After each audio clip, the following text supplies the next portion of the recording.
everyone, to This Week in Hospitality Digital Marketing. I am one of your hosts, Lauren Gray. I have one of my pleasured, every once in a while, co-hosts, but by no means less esteemed, Mr. Tim Peters from Tim Peters and Associates. Hello, Tim. How are you today? Oh, delightful, Lauren. Thanks so much for having me. For those who caught us before we're recording, Tim is suffering through what you consider to be one of the worst sick experiences that you've had in known history. Well, so I just got back from Brazil, and of course, the running joke around here is I brought home the Zika. But, I think I just got either a very nasty cold or a rough strain of the flu. Believe it or not, I'm on the upswing. You really should have seen me 2 days ago. I was flat on my back for about 3 days solid. So, well, you I would like to say that you weren't. That wasn't just your only travel venture. You had a few other prior to that. That was on a long stretch of a long run, I think, if you remember correctly. And actually, one still to go. I leave for Vietnam on Saturday. Gluttony and punishment all in the same swing. That's crazy. Yeah, exactly. That's crazy. Exactly. For everyone seeing me on different screens, and not you all, but right now what I have is I'm testing and constantly trying to work on Facebook Live, which we're recording separately, so you'll see me look this way from time to time. Then I'm doing, if not a glutton for punishment, Periscope, which is down this way.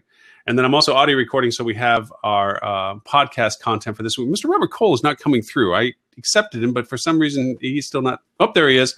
Good morning, Mr. Cole, or afternoon.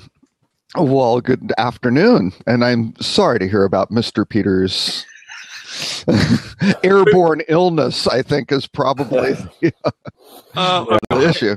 A couple of small things here. We should turn into a law firm. I think we have, Peters, Cole, and Gray. Except I'm the one who's a little gray today, or a little green anyway. What is it, like the Three Stooges? Hey, I got the gray down here. What are we like? Dewey, Cheatham, and Howe? I mean, the Three Exactly. Stooges. That's right. Anyway, well, first off, for the people that are jumping in on with us, thank you, Neil, for joining us. First time on Blab. Congratulations for joining probably one of the best Blabs out here, especially if you're into hospitality. For those who have or haven't joined us before, as a quick recap, we break our conversations down into three topics. One is tools, things that are coming to market, or usability of things that are coming to market, based specifically in the hospitality industry. Second is news, which is always fun and juicy because Mr. Robert Cole and Tim Peters bring such fascinating topics to that.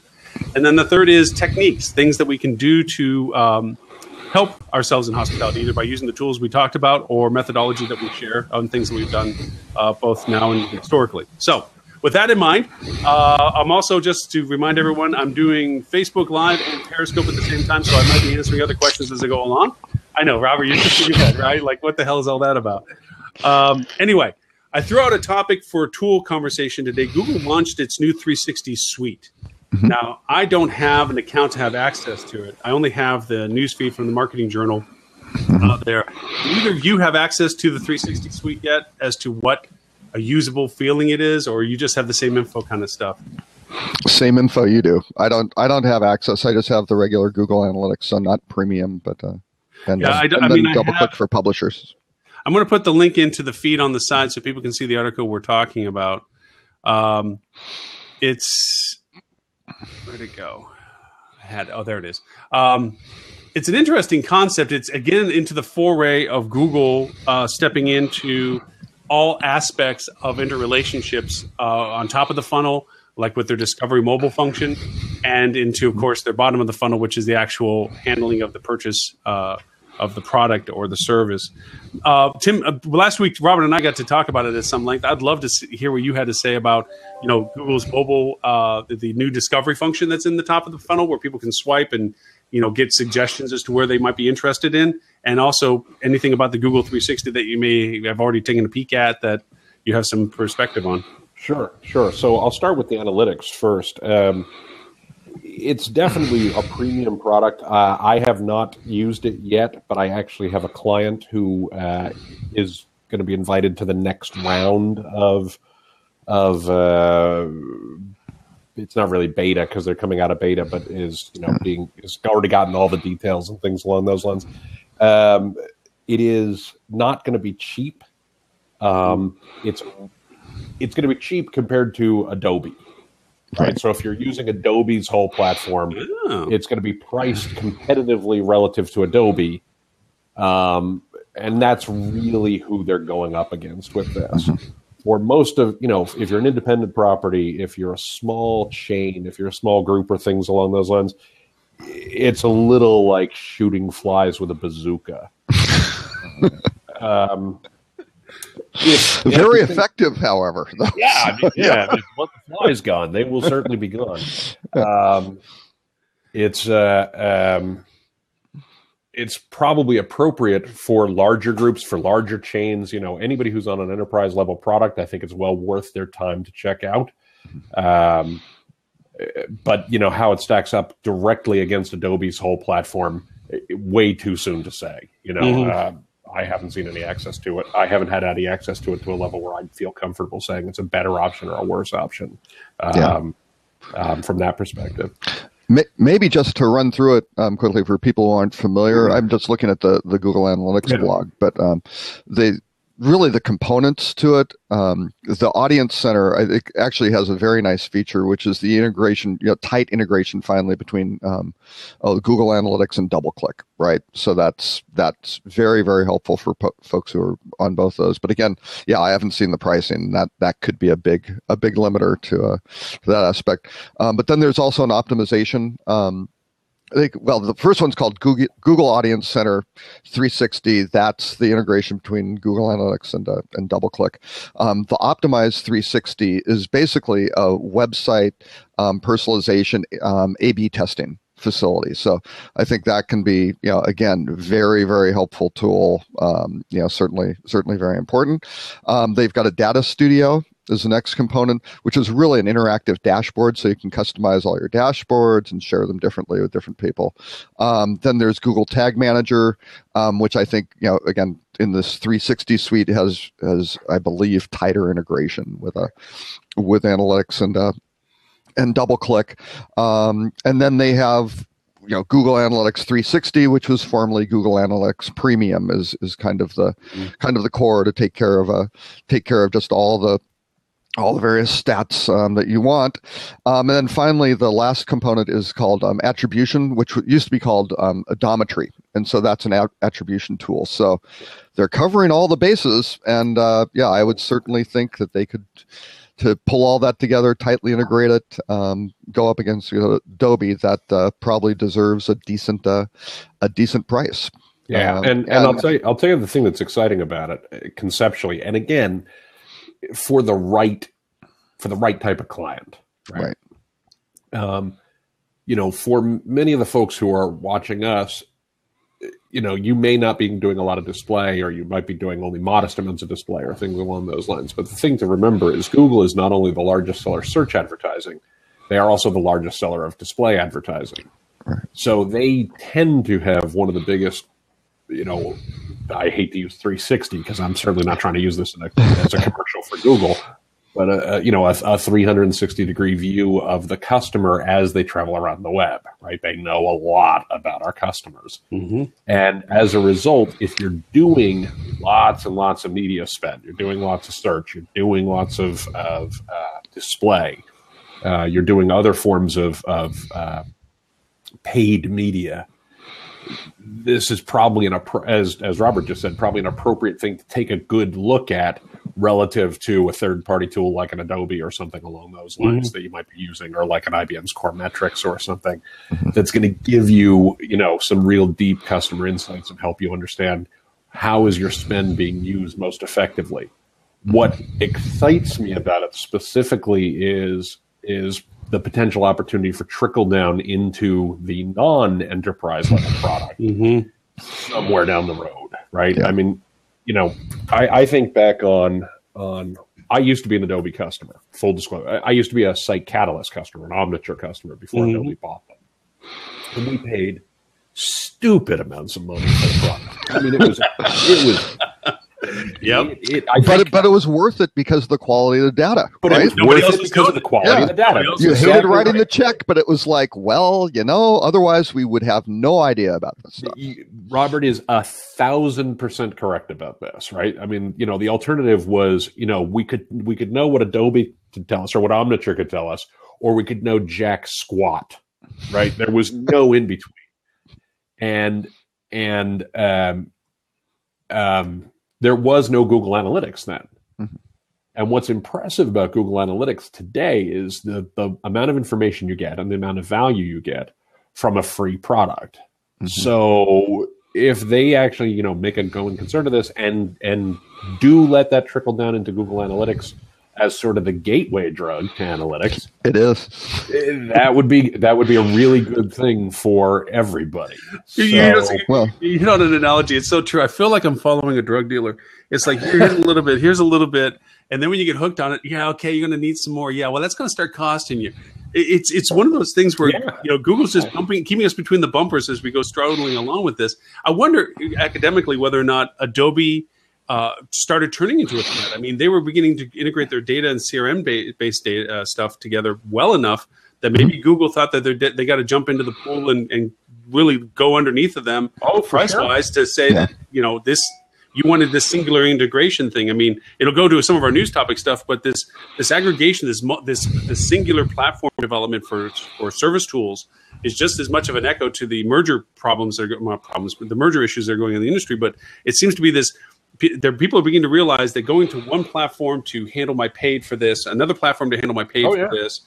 Instead, let's put it all together so I can see the mix and control it from all one platform is a very viable relationship. Oh, well, for sure. And with Google's Universal Analytics and the Ad ID, which ties into it, as well, going across all the platforms. That's a very powerful, very powerful capability. I think one of the other things, talking about the crack to school kids approach, even Google's free double-click for publishers. I mean, that works great. I have a very small client. They actually spend $0 on display, but they're managing all of their ad placements that they place themselves, so they aren't using anyone else, but they're managing it all through DoubleClick for Publishers, and it works pretty well. Now it doesn't, and yes, it ties in with Google Analytics, but not tightly. Right. Same thing with Google Tag Manager, right? They're tagging everything through. That's great. So pulling all that stuff together is terrific. I think right now, Google should be able to hit enterprise customers, get them going. But I think the bottom line for Google is if people understand more about, or marketers understand more about their advertising, what's working, what's not, they will put more money into it.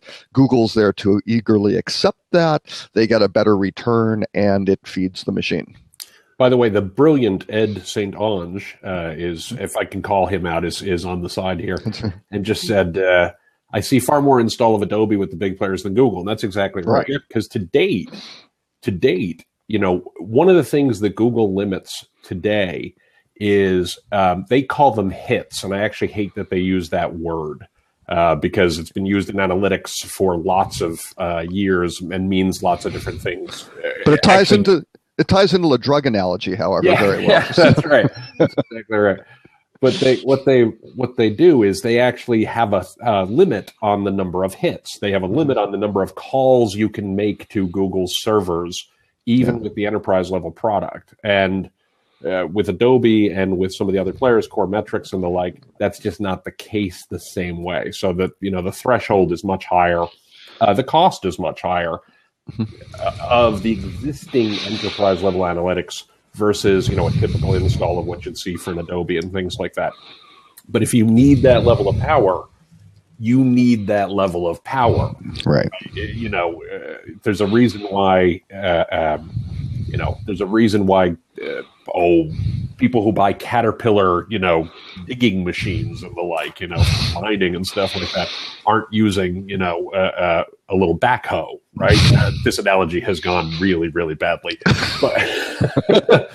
But the point is, that when you need a certain level of power, you need a certain level of power. And I suspect what Google's trying to do is get with the folks who are the enterprise level, who are looking to save some money, who are spending a lot of money with Google and with DoubleClick anyway, and where they can steal some share and get some, and exactly what Robert just said, demonstrate the value of Google's advertising platforms end to end in a way that might be tougher for a third party to do. Yeah. But I think we're going to have to take a wait and see as to where they net out. Yeah, I agree. Well, from a tools point of view, definitely coverage on the fact of what Google 360 means and how it's entering into the market. I'm eager to see what it is. Like you said, Tim, when it trickles down to us local folk, what we can actually use it for, because right now we're probably still trying to mix master 3 different bowls at the same time, but they're connected, but they haven't connected them for us. There was some news items that Mr. Robert brought to attention. I had one that I wanted to make sure it got thrown in, but Robert, let's start with yours first. You want to talk about that the deal quite ain't done till the ink is dry, Mr. Marriott and Starwood, the land of Chinese opportunities. Very, very interesting stuff going on there with our friends at Anbang. And Anbang is basically a large Chinese insurance company, and they've got a couple of venture partners on it. But what they've done, they've been kind of active.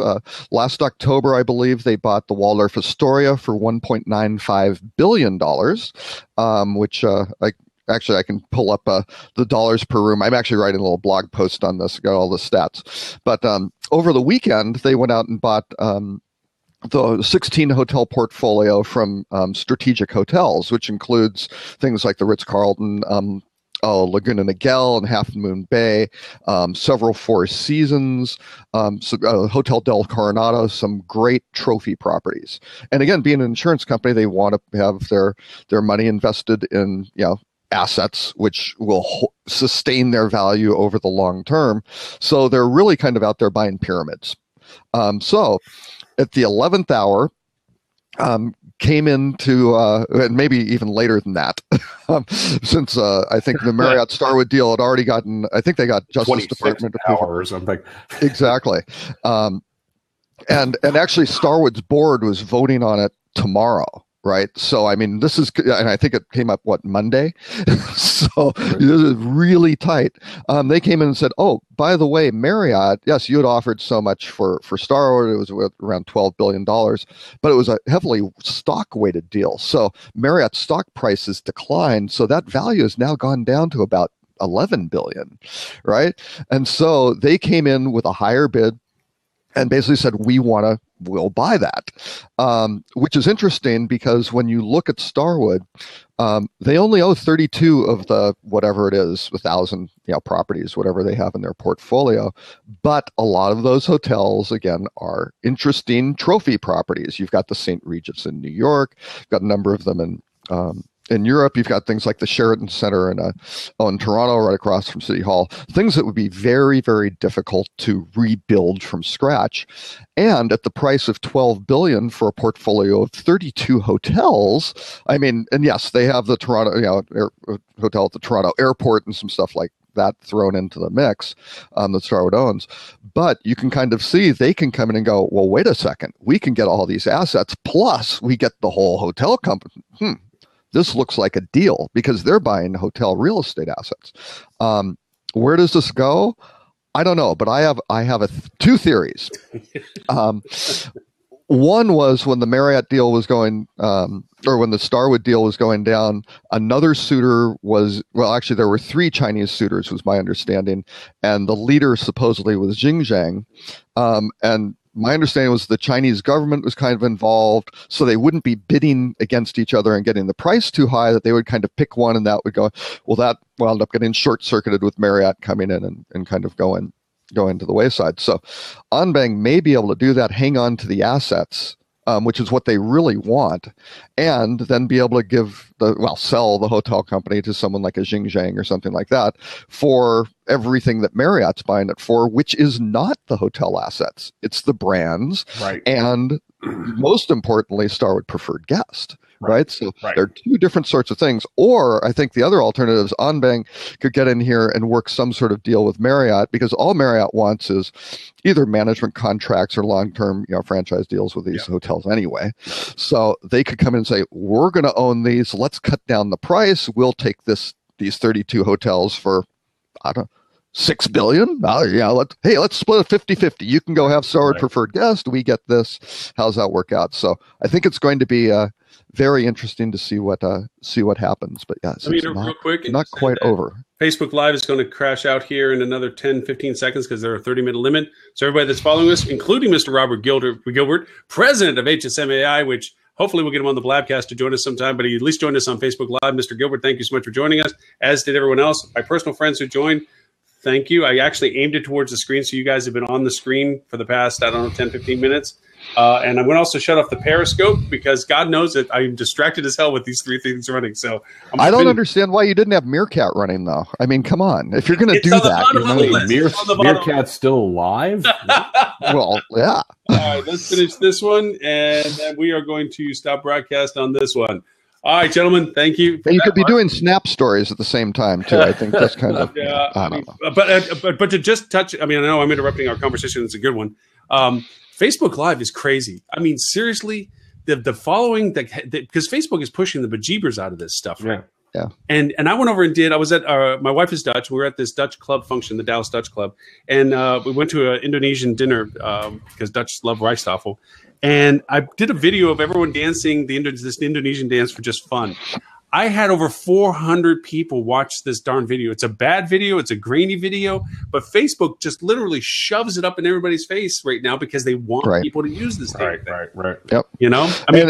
I saw that pop up. I did not do it because you confused me. I thought, oh, here's Lauren doing a test for numbers of viewers. It's an Indonesian dance from a Dutch. No, hang on. Can't be right. Can't be right. Yeah, I didn't want to be a guinea pig and just another counter in your little test there. Oh, thank you so much. All right, back to the topic. My apologies. I probably interrupted you, Tim, from giving some feedback. Please. So am I way off on this? I don't know. It's interesting. I don't have I don't really have I don't have a horse in this race, and B, I'm not real sure. The only thing that I think is interesting, and I saw I don't remember where I saw this today. Otherwise, I would gladly give props, but it was just Skift or T News certainly. Was the only concern that somebody brought up was the State Department has some concerns. Oh, yeah. Because so many of the government, issues there and things like that. I'll just be curious if there's any, State Department or anything along those lines that just tries to block it from that perspective. But my understanding, Anbang passed with flying colors with the Waldorf one, and that's I don't know if Obama still stays there for for when the UN's in session. I don't know if they made that change, but apparently they kind of passed on that. All right. Well, there you go. Yeah, that's the only thing that I to see. That I'm aware of as a wild card in this, but I think it's going to be interesting to watch over the next couple of days. That's for sure. Yeah. I just think it's fascinating with the difference between the hotel companies becoming completely brands and frequency programs, basically similar, and OTAs becoming certainly brands and frequency programs and aggregating up content. And not in the ownership. Hilton's shifting all their properties out and their own properties into a REIT.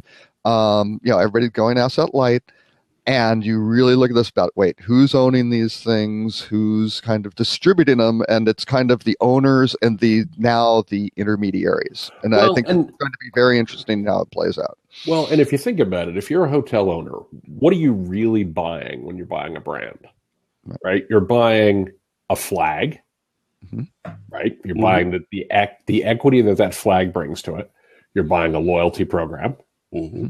You're buying a marketing platform, and you're buying a distribution platform. I mean, fundamentally, right? And these days, I'm very much convinced that a marketing platform and a distribution platform are the same thing. Yeah. Right. I mean, realistically, there's not a huge difference between the two. And you might be buying the sign-in of an investor who's now going to approve your deal because now you have a brand associated with it because it's too much risk if there isn't one. Yep, absolutely. And you look at the growth of soft brands, right? I mean, we just saw another one get launched a week ago, right? Hyatt is bringing out theirs. It's and what's the name of it? Anybody the name? The Unbound Collection. Yeah. Oh yeah. Very well done. Drew Blank. Well, as you know, I'm a real. I pay a lot of attention to soft brands for obvious reasons, having worked at one for a long time. So I think it's this really interesting scenario of what hotel companies are morphing into. As you just said, Robert, is this platform of services that hotel owners purchase from. right? And I think we're in the midst of an immense amount of consolidation. You know, a ton of stuff that we're, you know, I don't even know where we're going to end up. Like, I'll tell you my weird wild card thing of I expect somebody like an Expedia or somebody like a Booking.com to go after somebody like a Sabre at some point, right? I mean, just to flip the script. Maybe. Yeah. Maybe. No. Right. But I mean, if you look at the way Booking.com has built out its platform, I'm not saying it's necessarily going to happen. I just wouldn't be surprised if it did, because you're looking at all these ways of how to bring more services to hotel owners, to the people who actually own the assets. Yeah. And potentially make it. Yeah, Ed just brought up Booking is chasing the long tail of the industry with those services, building up inventory. Exactly right. Right. Oh yeah. Well, and I don't know if they would go and buy Sabre though. For the fat head, Sabre has a lot of other stuff though that they don't necessarily want to deal with, and cost structures and infrastructure and all of that, which makes it really unattractive when you're looking at these multiples and you know, basic human capital expenditures, things like that. So I think they're kind of like, let them deal with the crap, right? Which is hard. You know, Sabre, Amadeus, Travelport, those guys do really hard, heavy lifting, high availability, big old technology, keeping that stuff rolling. And that's not attractive to anybody.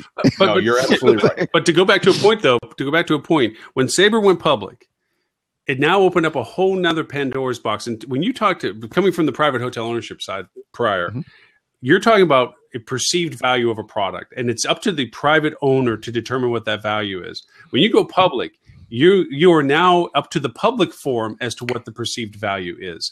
And you have a lot of influences on how to make that happen. I asked Ed to join us. Hey, you got sick of my typing, huh? No. I felt like I was ignoring you. I felt like he's got some great stuff. Join us, man. Come on in.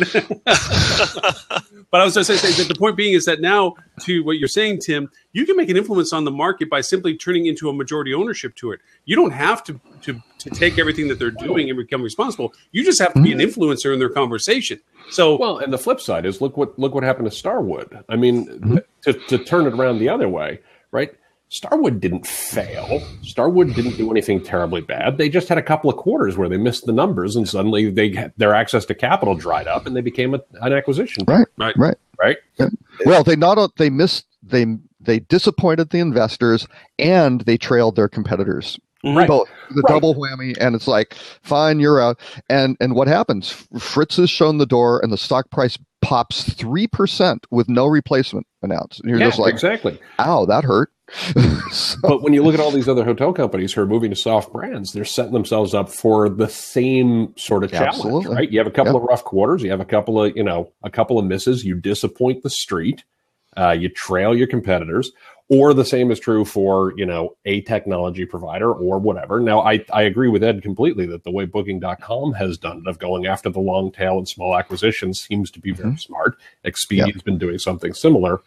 But I think that's what we're seeing more of. Are these companies, and we're going to see more of, are these companies looking for how do they get access to inventory? How do they get access to a broad customer base? How can they get opportunity to educate the market again? Because let's not forget that they are in the position they're in because they were the ones who educated the hotel industry on the idea of selling rooms and marketing rooms on the internet, on the revenue management practices of that. And that was primarily done because the brands at the time refused to accept that the internet was going to be where the transaction would happen.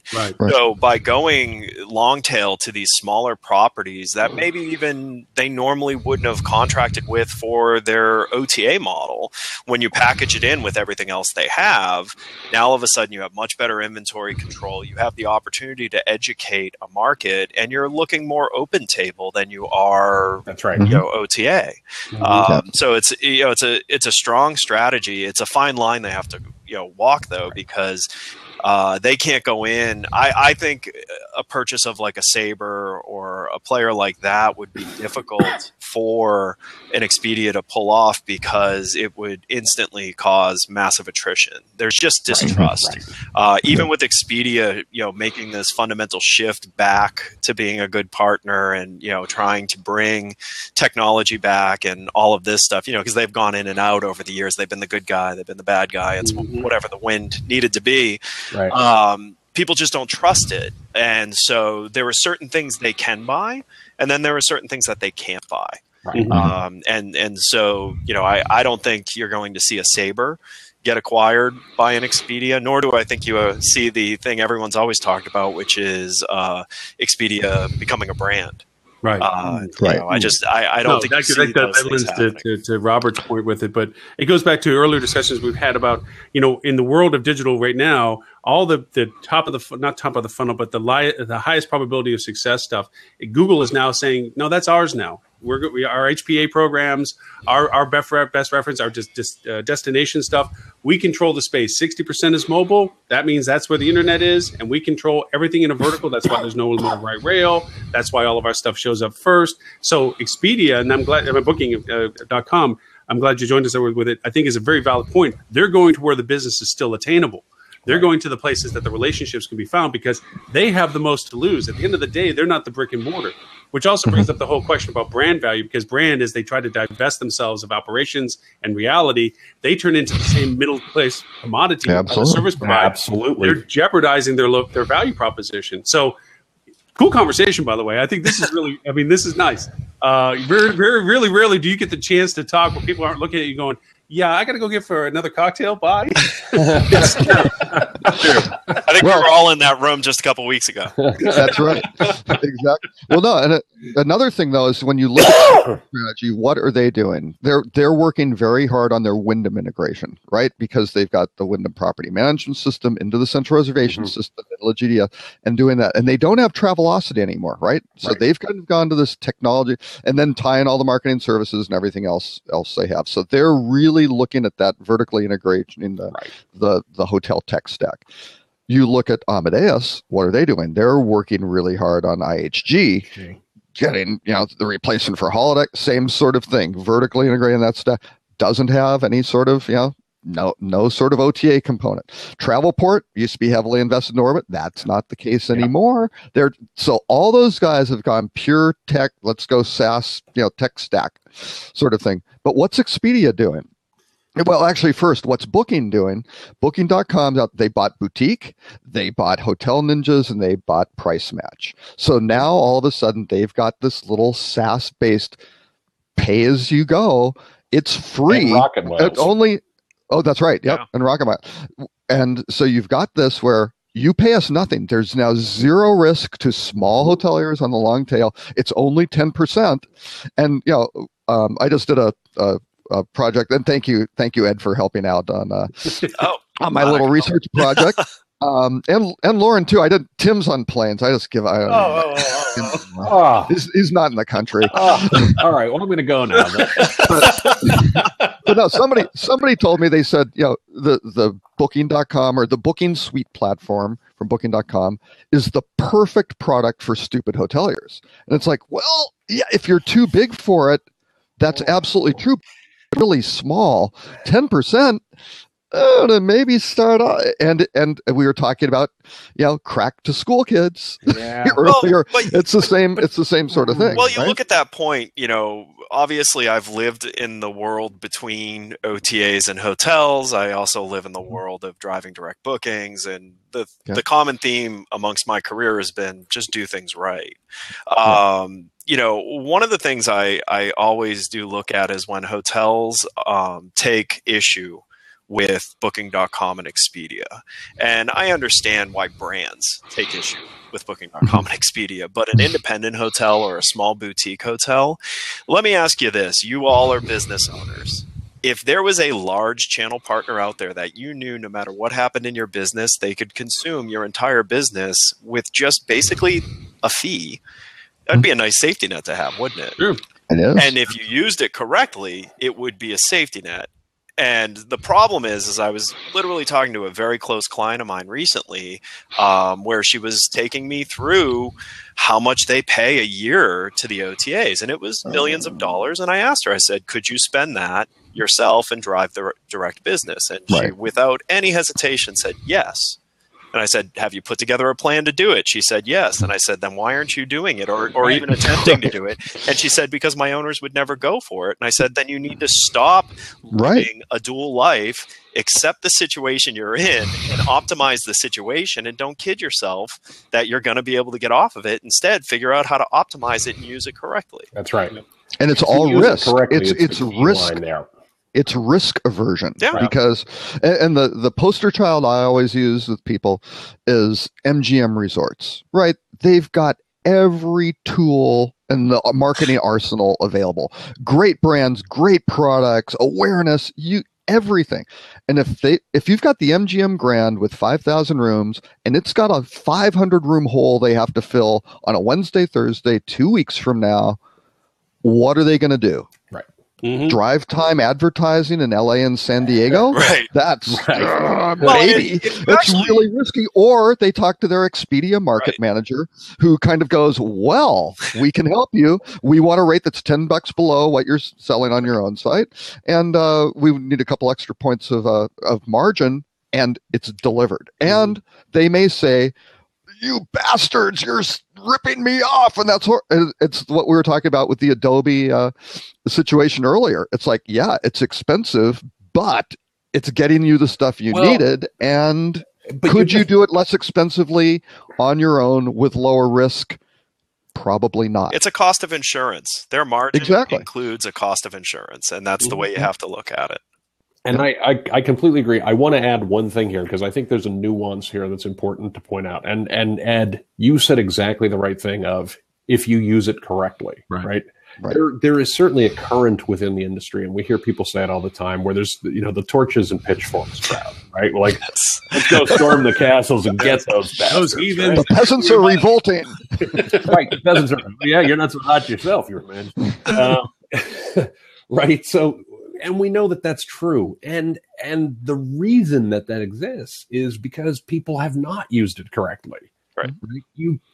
You said it, Robert, a moment ago. If you got a Wednesday, Thursday midweek and you're in Las Vegas, you probably can't go get some of that business for yourself to fill that 500 block. And that's exactly where the margin is, the insurance, as Ed just said quite aptly. What I think too many people who are angry with the OTAs and frustrated with the OTAs have done incorrectly for too long is they think it's a set it and forget it.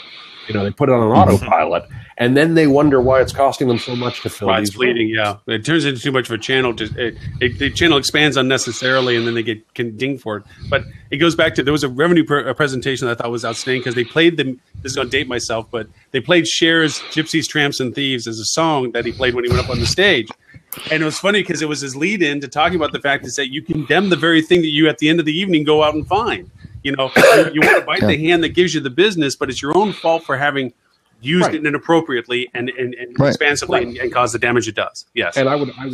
Well, and let's face it, nothing should be said. Exactly. That attitude in this industry. I always found it crazy with Easy Yield. If you look at what Easy Yield was, you paid for that tool to save time and consolidate everything into one place. And yet I had a team of people whose only job was to call our own customers and encourage them to use the tool because they hadn't logged in 30 You're doing it wrong. And there's still there's still platforms out there that are even exploiting that. I mean, you look at Hook Logic and stuff like that. If you are not sitting on top of that pile every moment to make sure when you got to throttle back, because you got a lead time that you got to hit a window that you got to change inventory on. And if you don't watch that, you can get the bejeebers smacked out of you by conversion costs going way out of whack. And you didn't stop it in time. And you got to just watch the number eat you up for the next 24 hours until you can make the modification. So there's still bad places like that you can do that with. But yeah, to your point, it's just, leaving anything on autopilot is ridiculous to do. Right. I have a client in Charleston, South Carolina. We have this conversation every year and it's funny that you say this, Ed, because it's exactly the same conversation. I got a great client group in Charleston. They typically have a hole every August. because selling Charleston in August is not an easy thing to do. Unless you like a little It's weather. a little muggy. Yeah, it's a little warm. muggy. Right? And and they fill with OTA, and they fill with things like Travel Zoo, and they fill with things that are not their typical preferred client set all the time. And we have the same conversation every year of, if we could find a better, more cost-effective way to do it, we would. And until we do, this is absolutely the appropriate way to do it, because it actually works for the needs of the properties and the needs of the hotels at that time. And when they don't need it, they scale it back, they shift the margins, they do the things that they need to do because they can drive the business in a more productive, a more profitable way.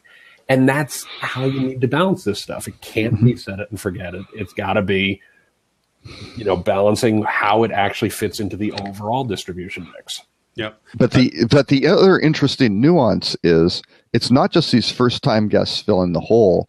It winds up being, is the guest experience of booking online, shopping cross-brand, that sort of thing, a good experience, a better experience for the customer, who then, when they know your hotel and they love your hotel, they go, well, I'll just book it on Expedia because it's easier. It's better. I can look at this. And at the same time, I can check to see if there are a couple others. If I'm just not completely beholden to the points program, then maybe I'll take a look around, see if there's something better or better deal or something like that.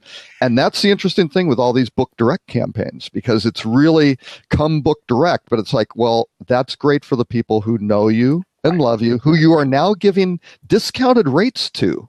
Your best, highest yielding customers, you're now discounting, compared to these brand agnostic leisure travelers. That's going to get interesting, because it's, this is where we talk to our customers, our hotel customers, quite a bit about stop trying to compete at time of transaction and try to compete earlier. Try to get during the inspiration phase.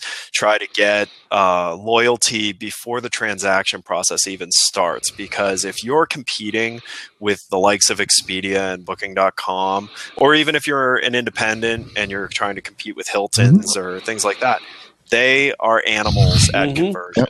They have that process down to a science, and they spend hundreds of millions of dollars a year fine-tuning it. You're never going to win. You can buy the best booking engine, whichever one you think it is. You can put the best marketing team behind it.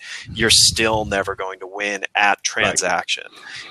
And stop throwing coupons. Yeah, you don't have to. That's the reason why revenue managers hate marketers anyway. They think they're always with their hand out on saying what kind of discount I can give. I actually have a unique example of 2 points that we're making. One is the choose your market wisely and when to use platforms, and the other is the OTA usage. I was speaking up in Canada and to a group of hotels, and a gentleman came to me, kind of a rugged-looking guy at the end. He says, Lauren, that e-commerce, that digital marketing stuff was great, but my hotel up in Yellowknife, half the year, you'll sleep on the ground outside because there's no space to stay anywhere. The other half of the year, there is nobody around, middle of winter, whatever it is. And it's like, wow. He says, so no matter what you talk about with marketing, and he says, I use those OTA stuff all the time. I says, I put rates up at the point of conversion, at the point of purchase. Nobody wants to come up, blah, blah, blah. And then it's like, well, I'm glad you listened to me, so forth and so on. And he says, hey, if you ever want to make it up to Yellowknife, let me know.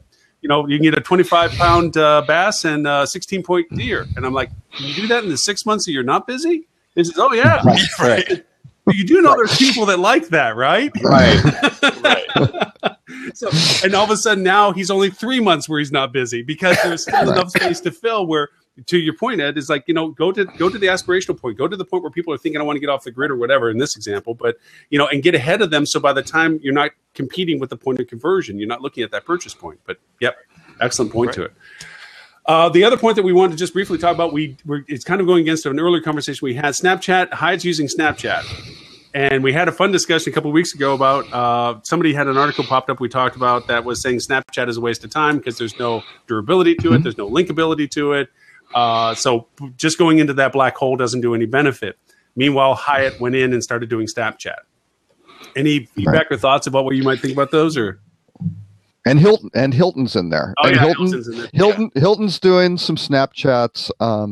They did a Jason Derulo concert and kind of behind the scenes and stuff like that. Again, Marriott was doing 15 months ago with 4 content, kind of professional content producers. I don't know. I mean, even their name on Snapchat, and Snapchat has horrible search capability. I mean, it's just miserable. If you put in Hilton, you'll get. Actually, I should probably test it, but you'll probably get Paris Hilton, maybe Perez Hilton, right? But their name is Hilton Honors with 2 H's. Right. That's not, and they're targeting millennials. But that goes back to an earlier conversation. This is crazy. We didn't dive in, and that was, you mentioned that people go to the brand because they offer things, and one of it is membership. But Marriott may be the most neutral example, but I think every brand does a crappy job of utilizing their membership relationships and their databasing. And going to our conversation about Google, I know Ed agrees. Yes. Look at what Google's doing. It's like, and bless them for that. Lipton thanks you. I mean, look at what Google's doing. Look at what these singular platforms are doing. Is they're integrating their CRM interfaces. They're saying that we can better identify what data you have and utilize it more efficiently for you. And to the point, the brands are missing the freaking boat, because they're allowing the Visigoths to run Rome in the sense that they're not doing it themselves. They should be doing all about lifetime value of a guest relationship. And instead, they're allowing it to push out and have others handle it, and they're going to handle it better. And by the time they realize it, they won't have a conversation in that dialogue. So anyway. Well, and back to Snapchat, because it's something I begrudgingly use all the time. But I will say, if you spend time on it, where the opportunity in Snapchat is Snapchat stories. Right. But the reason none of the brands are doing it is they don't have enough content. Right. I mean, so if I begrudgingly follow Twitter. I am a MySpace generation, so I naturally favor Facebook. I love LinkedIn. It's my even about 2 billion other people have kind of taken that. Right. I'm part of a small group of people. But I force myself to spend time on these platforms to better understand what it is. Mm-hmm. What are people seeing in it? Because millennials aren't different. And let's face it, of all the callers on here, I'm the middle generation between millennials and baby boomers. I'm the one who's supposed to hate everyone. But the bottom line is what they see in it is, when you look at Mashable's experience, when you look at CNN's experience, it is an incredibly compelling UI. Mm-hmm. It's a very nice mix of video, imagery, GIF, audio, tied to stories. Mm-hmm. And so I actually got into Mashable because of Twitter, because you can believe everything they say. But I now only consume Mashable on Snapchat. Really? I only consume Mashable there. I only consume Vice there. Yes, Vice exactly. Vice I didn't even know brilliant. Vice. Yeah. Yes. And so if you're looking at how to do this correctly and not in a scary way, or not having to hire Jason Derulo every time, you figure out how to build a content funnel that can support Hilton having its own channel. Right. And that channel being authentic and being local and doing what people are expecting to see in social. Social isn't supposed to be a building talking to people. Right. Social is supposed to be people talking to people. Yeah. And that's the challenge with Hilton. Real quick, if I may, Rob. Go ahead. Add one thing. I spend a fair bit of time. I live with 2 millennials, right? I got 2 kids who were in that age range, and they turned me on to Snapchat about a year and a half ago or so. And I am very much of the opinion that very soon most social is going to look more like Snapchat. Yep. Whether or not Snapchat exists as a platform, the experience is compelling as hell. Mm-hmm. And precisely to what Ed was just saying, and I can't speak to whether Hilton's doing it well or Hyatt's doing it well at the current point, but to kind of bring this full circle to what we've been talking about, if we want to get people at the inspiration stage, if we want to get people thinking about our markets and thinking about our properties at a place much higher in the funnel than the point of conversion, you really want to look at what Snapchat offers as an experience, because that's a real opportunity. If you can create the right content and you can create the right story, the right channel and the right stories within Snapchat stories, that could really be a differentiator in terms of how you get people to go, wow, that's a cool place. Like that's a place that gets me. Mm-hmm. And I think all social will look like that before too long. I don't have an exact time frame. Well, and what they should be concentrating on, because I don't know if you also noticed on Snapchat, their ad experience spectacular. is far better than anyone's ad experience. Creative. And let's face it, the fact that Marriott doesn't have this massive production studio that they built focused on something like that. Yeah. I mean, if you're talking about good spend, I mean, you built this architecture to basically say that becoming the old model is the new model. Well, why don't you make it the new model by actually focusing on, like, Shock Top has the best ad on Snapchat. I haven't seen Shock Top. There's a bunch for this movie that looks, like the worst movie, The Fifth Wave or whatever it is. Yeah. And I've watched every single one of the ads from beginning to end. It's the best movie I've seen this year. Are you going to go see the movie, though? No, God, no. But the ad is amazing. You'll see it on a plane. Okay, a couple things. Snapchat to me is a lot like when I learned sailing. I didn't understand it, and then all of a sudden it made sense. Like, instead of stumbling through and like, oh, this is, oh yes, whatever. And then all of a sudden, like, oh, wow, wait a minute, this is fun. Oh, this is pretty cool. And if you understand it. The other part, too, I think, which people are missing is that we keep trying to put in descriptions millennials. First off, there's no context to millennials. There's a whole genre shift in years. There's not a categorization of it. And millennials, if just to say it in the terminology, can smell bullshit a mile away because they've grown up in the land of bullshit on media. And so they see social media, and I can tell you, just like we look at TripAdvisor, you can tell when it's a pre-programmed placement of our evergreen content versus something that's real that somebody had done. And Snapchat is actually one of those platforms that you can't bullshit. It is either you did it or you didn't do it, or it is or it isn't what you're making of it. It's not a pre-programmed, pre-scheduled Facebook post or Twitter posting or whatever. And I think that's where its real value comes in to what you're saying, Tim. In the future of things, I think that's where it has to go. People have to realize that if you want me to engage in your content, it has to be real, timely content, not scheduled, pre-programmed, another place doing kind of stuff.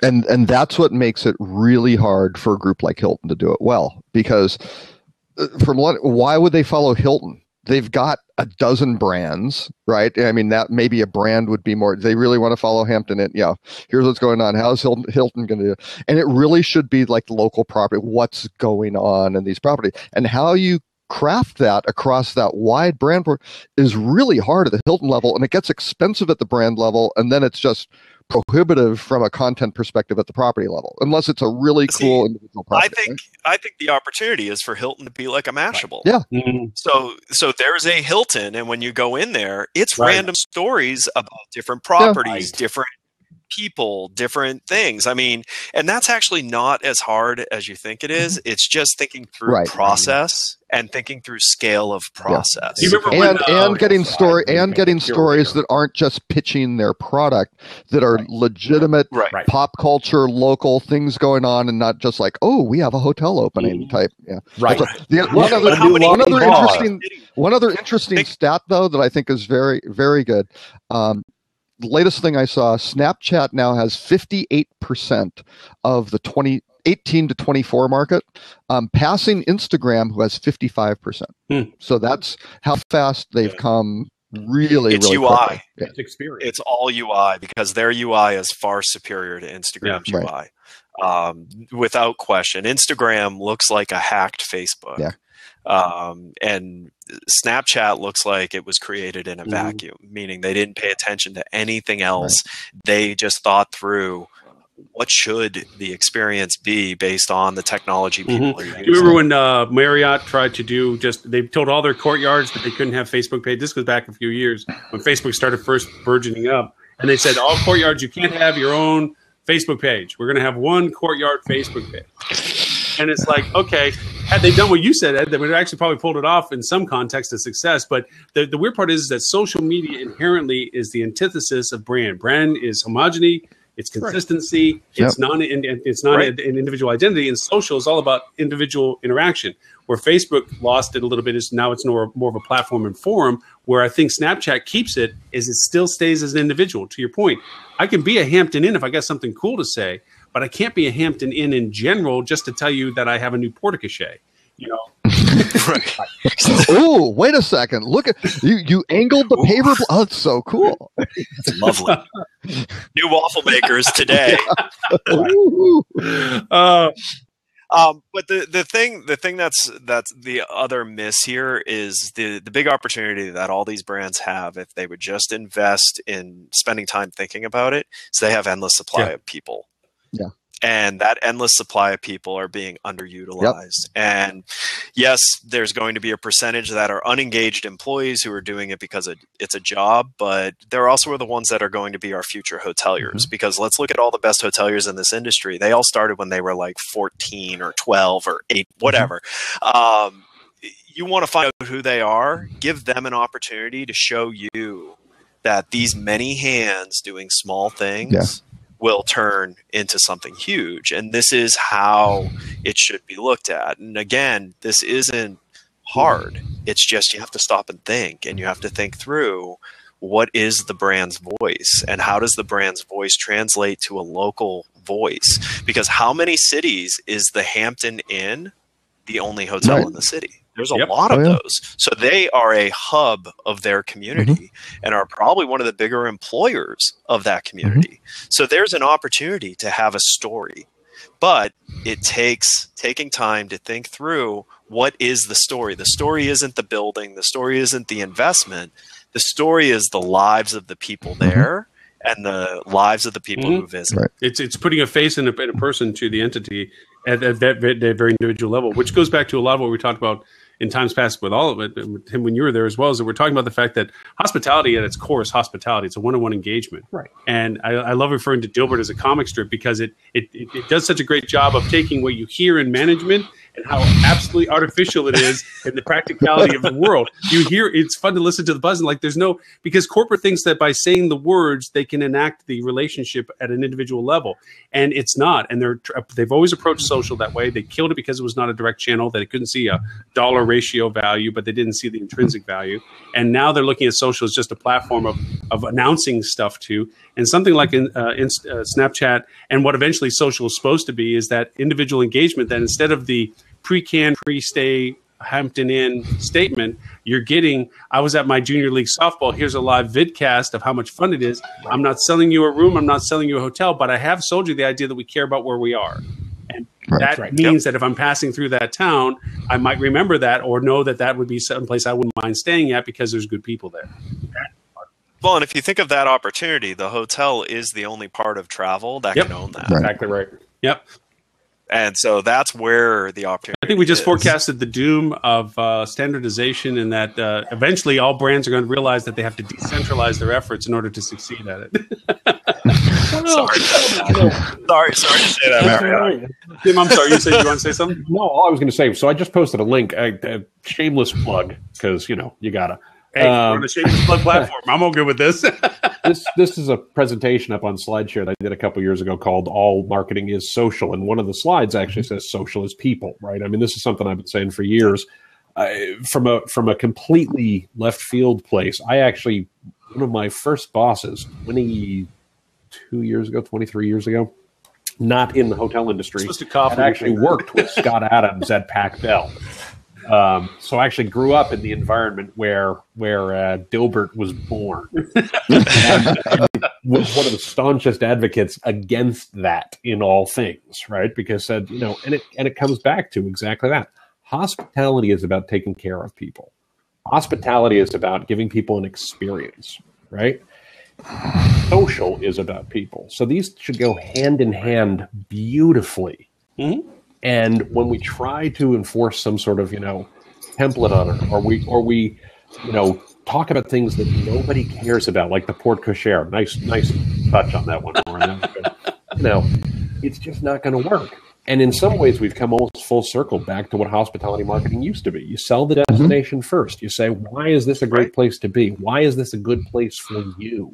Right. And you can do a great job of that using all kinds of tools, whether it's Snapchat, whether it's Facebook, whether it's Instagram, whether it's whatever, if you're actually telling a story about what makes your place special. And I don't just mean your property, but I mean your place, in the marketplace, your place in the city, your place in the community. Mm-hmm. And I think that the properties that do that consistently well are the properties who you see winning the awards, or the properties who are always talking about how well things are going for them, or the properties who aren't bitching about the fact that they're paying too much to OTAs, et cetera. It's amazing how all these things sort of feed into one another. Yep. But it comes back to taking care of your guest and telling a good story about how you do that and why you're appropriate for folks to do that. Right. I don't know. And if you're the Super 8 motel that's the closest one to the football stadium, it doesn't matter. That's what you should be talking about. And how the crazy fans dress up in the absolutely the visiting teams or whatever it may be. And then the brands can really do something, because then Wyndham can suddenly give that individual property who could never get any traction or voice or anything, they can now give them, at least a place where it can be discovered and found with other similar kind of, hey, those guys are really cool. That's kind of interesting. That looks like a fun place to stay. Mm-hmm. So I used to work for Wyndham, right? I think everybody knows that, but really, I know, oddly. That's a totally. It's crazy. Amazing. But I will tell you, that wasn't in your slideshow. Fair. Tim normally has the whole NASCAR outfit with all the logos on the hat. He changes hats during the conversation. It's great. I've got the tuxedo from Leading Hotels on one side and the NASCAR flame suit on the other side. Well, his background is actually a large sheet of paper, because if you pulled that down, there's a Ascendant logo, a Wyndham logo. Some awards and some plaques and nothing modest. Yeah, exactly. All right, I deserved that one.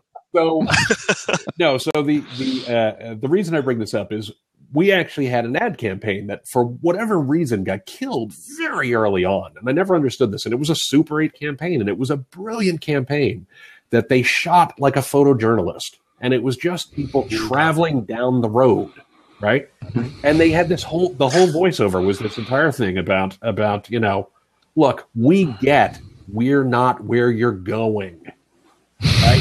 You're going for some other reason. And sometimes those reasons are cool, and sometimes those reasons are not cool, right? Sometimes it's just a thing you got to do, right?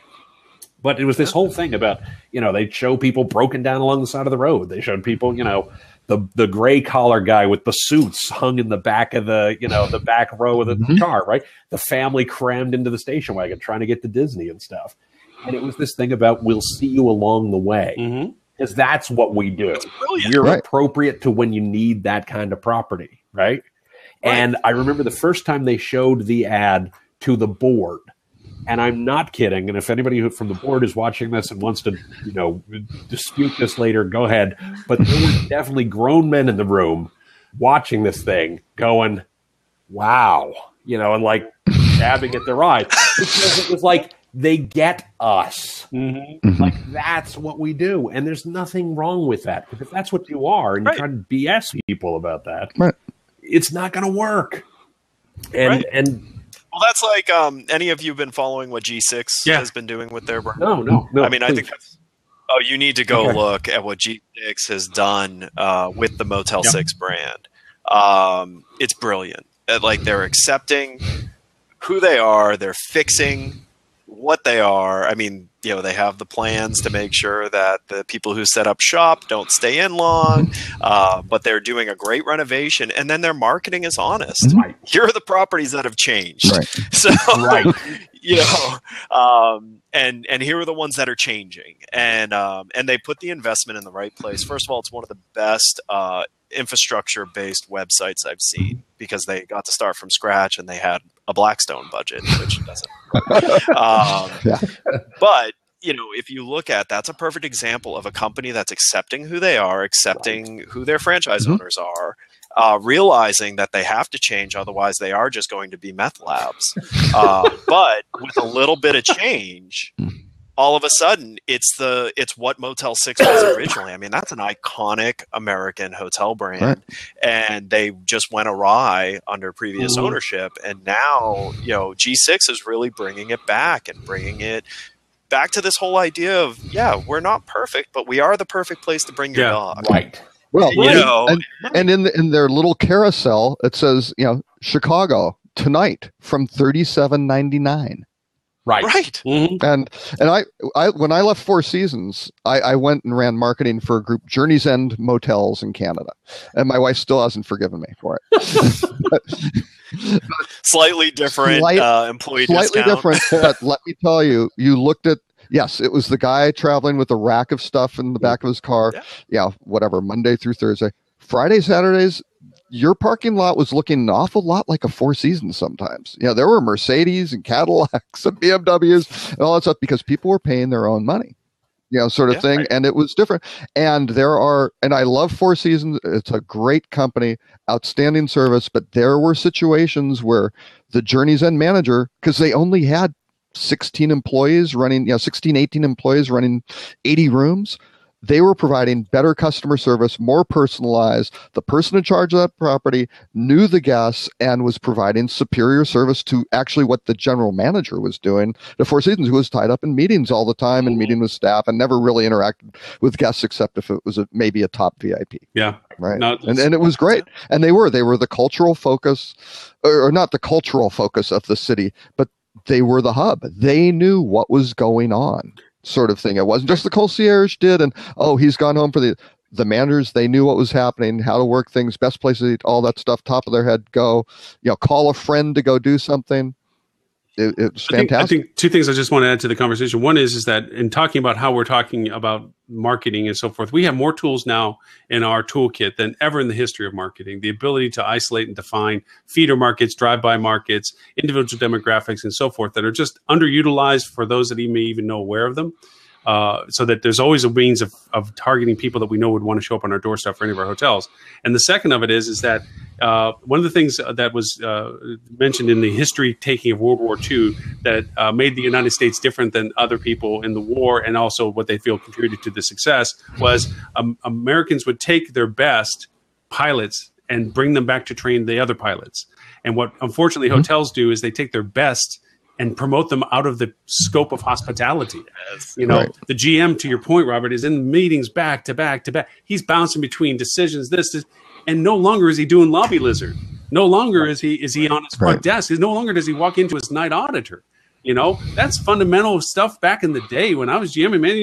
You had to drop in on your night auditor every once in a while just to know if he was ordering too much pizza, whatever, But that fundamental hospitality thing, the meet and greet at the restaurants and that personalized touch, because going back even in time, travel was that experience that was shared. And then the person that sold you was the person that had the great experience with you that went and told their friends. That's why Canadians still go down to Hollywood Beach, Florida. It's because their families went there every year, That's right. And nowadays that there's a bit of a loss of youth with that the youth is just looking for the next new place. They've kind of missed one of the magics of going back to the same place year after year because the memories are there. But I think this is where the desire, and this is why local is so heavily talked about, is there's the desire to not travel to get the tourist feel. Right. They want to travel and live like a local. And that's what the youth is about. And that's what I think is putting the industry on its heels, is it's not just a shift back to, authentic relationships, like actually caring about the person who's staying at your hotel and caring to get to know them because you realized for the last 6 weeks you've seen this person for 2 days. It's empowering people to, care about that, and then using the technology. So you had mentioned there's so much technology to do all this stuff. That's not what's missing. What's missing is no one is stopping and thinking about what should the experience be. Right. We laugh here. We recently got a Valentine's Day email from a hotel, one of their marketing pieces, and we look at it because obviously they weren't thinking about what the email was saying, because it was Valentine's Day special, and then a picture with a very attractive person in it in underwear. Wow, that's a high ticket value. So it was a package for two, but single occupancy? That's what we were trying to figure out. It's a special amenity? What are you selling? Amenity. Yeah, exactly. This may have been a strategy. It could have been. But what it is they just, stopping and thinking through what would be expected, what would you want as a human being, which isn't coupons at checkout. It isn't generic email blast. I mean, email blast should be for major things. Like Daytona over Memorial Day weekend has something very special going on because the Daytona Speedway is hosting its first concert. Yeah. Because it's now a concert venue. That's an email blast. Not why you would come here, in the first week of December. That you just happen to be on a list that people, and then unfortunately, it's almost like the monkey in the red button. You get some response from doing it once, so it's like go to the emails, let's send another email, and they don't look at the burn rate, they don't look at they're just like bang, bang, bang, bang, bang, bang. The brand erosion, Point. Oh, listen, 0.01 conversion. That's amazing. That's like $100,000. Yes, it cost us like $14 million in brand. Yeah. Meanwhile, 1.5 or 1.7 of the people unsubscribed or listed you as hostile. Right. And while frequent guests are incredibly important, the key is how do you get that first-time guest to become a returning guest, right? That's probably the key thing, because they aren't going to become a frequent guest if you don't get them over that hurdle. Right. And that's where I think it's lost, because it's what do you do to have that person have a great experience, and accomplish the goal that they were going, or exceed the goal and expectations of that trip. It wound up being some place that they had to go to that they weren't really looking forward to. And all of a sudden it was like, oh, that was really cool. That was great. Here's a thought that usually glazes over people in the sense that what the clients that I'm dealing with, we're talking about educating their staff to be more aware of how they can influence their own business and giving them the tools to self-sufficiate their process rather than just third-party it out or rely on agencies to be the authority, which is something Robert and I talked about a couple of weeks ago, is this amazing crux that people have that most companies rely on their agencies to tell them what is going on, and they forget that the agency is totally basing their message on what their capability structure is. But anyway, that was another conversation. The idea of what you just said, Robert, where realizing who the guest is, why are they there? They're there for a frequency of business travel, then that turns them into a different category of marketing opportunity than somebody that is just looking for a single experience, unlikely that they're going to pass by again because they're going to want something different somewhere else a year or 2 years from now. So they're not going to remember you 2 years from now unless there was such a remarkable thing. But it doesn't. But see, that's the thing. It doesn't actually have to be remarkable. Right. You just have to make a connection. That's the personalization of it. Yeah. That's it. And knowing those nests of people and then isolating them and creating, to your point, Ed, the specific message that they would be most interested in. Not the blast of whatever I happen to want to talk about, but hey, you enjoyed this last time, or you're here because of this reason. Let's remind you this is a reason to come back. One of the more successful campaigns was just what you should be aware of. There's events at some of these hotels I have that it sells out as soon as the inventory is available. And so we put a reminder out that says, hey, things to be mindful this month. You need to make your reservations for the blah, blah next February because, if you don't book now, you're not going to get back. And just something like a reminder of that, and boom, it gets their early bookings and so forth. But again, to the point of being more finite about how we address the information is important. Yes. Yeah. Lauren, I got to jump in for 1 second. I could do this all day. You guys are amazing. I get way more than I give. Unfortunately, I have to drop for another call. No, we're good. Actually, we ran an hour and 15 minutes. 15. Ed, this is a new record. We're blaming Ed for this because if you had not joined, we would have wrapped it up in an hour. So editing. And we had the script so perfectly tuned and rehearsed to the minute. RFPs today, but if you all, Ed, please make it back whenever you get the chance. I'll make sure you get added into the post. I think you already see it anyway. Yeah, I get it. Any suggestions to topic, anything you want to throw into the conversation? Because I come up with them, but then we always go off the ventured path on purpose. But anything you want to contribute, if you want to come in on a regular basis, I would love to have you, Tim. You've been enough times. But Ed only showed up because Tim was here. Is that what it was? I'm a fan. We share the same barber. Tim, yes, obviously. I'll take it whatever way I can get it. And actually, it's even funnier. Is one of the key reasons I showed up is I've been watching it every time because I've been trying to show it to my team because this is far better than a webinar. Oh yeah. Yes, absolutely. Yeah. That's better. What we've been talking to HSMAI about is that. It's sort of and go and as opposed to the script and here's we're dragging them to the well. Here are the slides and things. We need relevant current content. I mean, this stuff is a stale a week later, which is its intent. It's not supposed to be this evergreen content you go back to a year later unless you want to just see yourself talking. It's about being current and relevant. So. And that's kind of what we're pushing HSMAI for. But thank you so much for joining this time. I'll take it even if it's because Tim was here, because I'll keep dragging. But Robert and I sometimes are talking to ourselves, and other times we have a whole audience. We don't know what it is, but we'll see what comes out of the Facebook Live stuff. But please, any suggestions on topic, anything you think would be fun to bring up, I would love to. And we'll keep in communication with it. But I'll hit the recording off now. And thank you all for joining on this week on Hospitality Digital Marketing. Thank you. Thanks, guys. Bye. Great stuff. Bye-bye.